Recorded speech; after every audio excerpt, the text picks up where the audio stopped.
Então nós não podemos negligenciar esses princípios claros, porque lá na frente o erro vai ser muito maior. É o inimigo que precisa apenas de uma brecha para destruir a igreja por completo. Queridos, olhe para a Europa. A Europa, ela exportava pregadores para tudo que é lado, inclusive aqui. Hoje em dia, a única coisa que a Europa exporta é pornografia, promiscuidade, coisas que não prestam, porque começaram a ceder a esse tipo de coisa. Começaram a ceder à pressão cultural. Se tem algo que é forte hoje em dia em nossa sociedade, chama-se pressão cultural. Eu já conversei com amigos pastores de igrejas sérias, dizendo que, puxa, mas a pressão para ordenar a mulher aqui está forte demais. Todo mundo falando. Nós não podemos sucumbir diante desta pressão do mundo. Qual que é a diferença do falso para o verdadeiro pastor? O falso não é aquele que fala apenas em nome do diabo, não é apenas aquele que fala o que Deus não disse.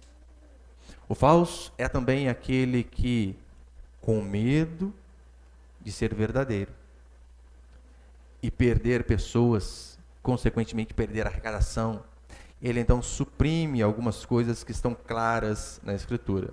Como eu disse, a cultura era outra. Sim, a cultura era outra. Só que os princípios são eternos. Os princípios da palavra de Deus não mudam, então nós não podemos negar a Escritura, nós não podemos fazer um malabarismo para encaixar aqui algo que fique bom para você, e não podemos, principalmente, mentir com algo óbvio que nós vimos. Eu quero passar alguns princípios aqui. Põe primeiro ali, por favor, Miguel.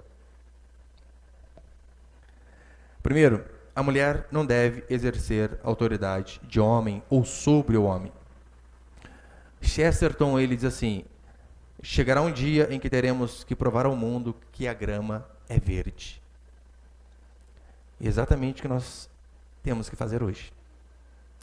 Temos que, através de um texto claro deste, explicar. Não pode.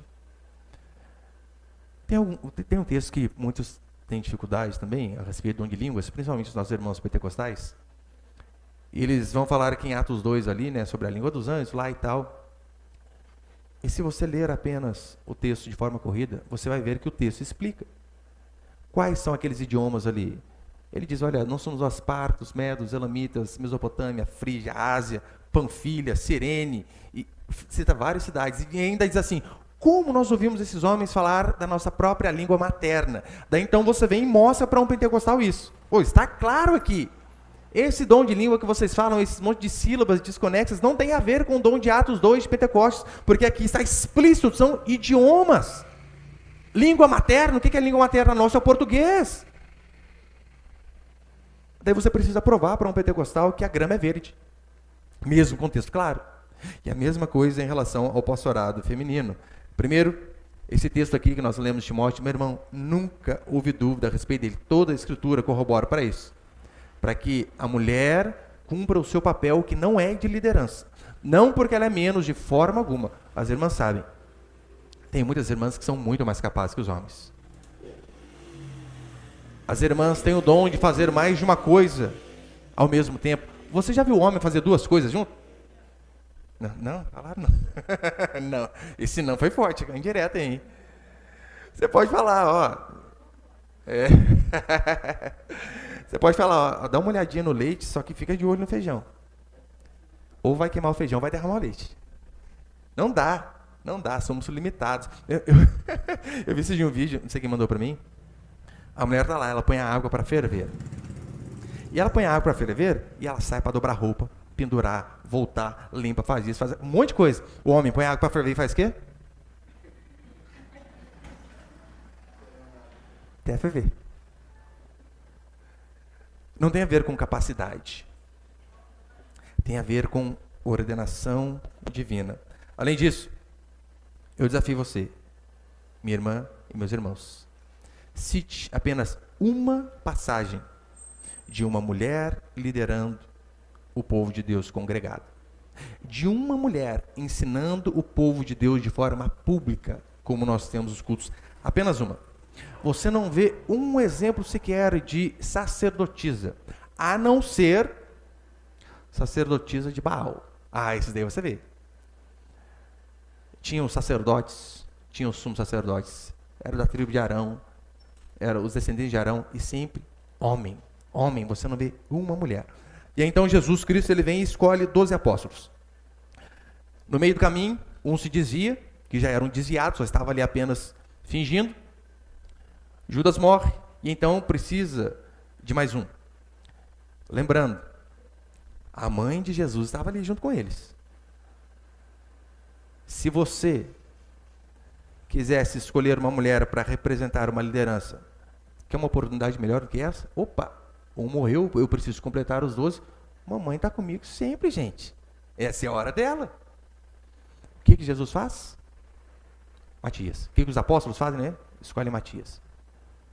Ainda assim, mesmo com a mãe de Jesus Cristo ali, ela não é escolhida porque ela era inferior de forma alguma.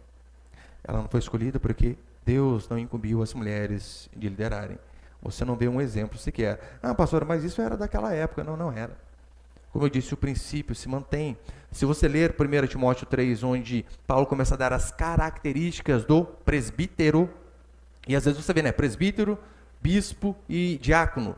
Por mais que são termos diferentes, eles são intercambiáveis, um faz a função do outro e significa a mesma coisa.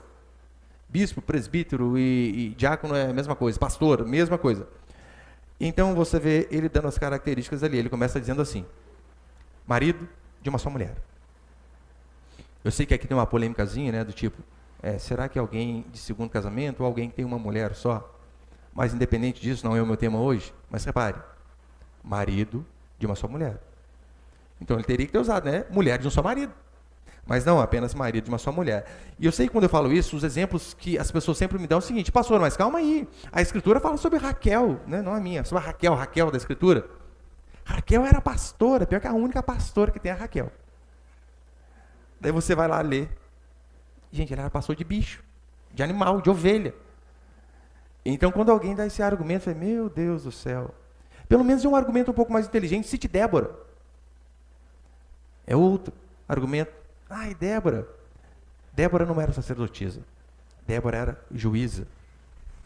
E ainda assim, mesmo sendo uma juíza, julgando o povo vai para a guerra. E ela diz assim, eu vou para a guerra. Por quê? Porque não tem homem aqui, mas para vocês vai ser vergonha. A única passagem que tem uma mulher liderando, não de forma eclesiástica, mas liderando o povo, é uma juíza e ela ainda diz, será vergonha para vocês. Meu Deus, não é possível.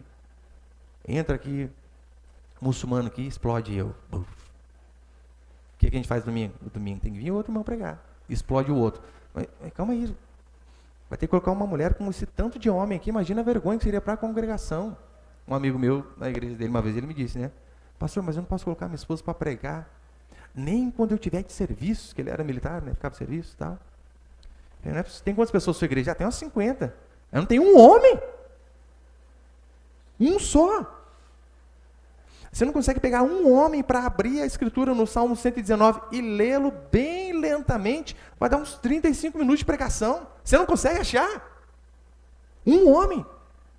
Oh, cambada de homem frouxo que a gente vê hoje em dia. Que não assumem a posição. Então, Débora era juíza. E olha os argumentos contrários que eles dão. Eles dão o seguinte argumento. Olha, primeiro, Paulo era machista, judeu, sexista, e um monte de coisa, misógino. E eles dizem assim, olha, é uma passagem polêmica, como eu falei. Daí, por conta disso, eles fazem o quê? Eles não debatem sobre o assunto. Mas se você toma partido, eles xingam você. Xingam você, você não pode falar isso. Além disso, historicamente, você não vê, até 1850, nenhuma pastora.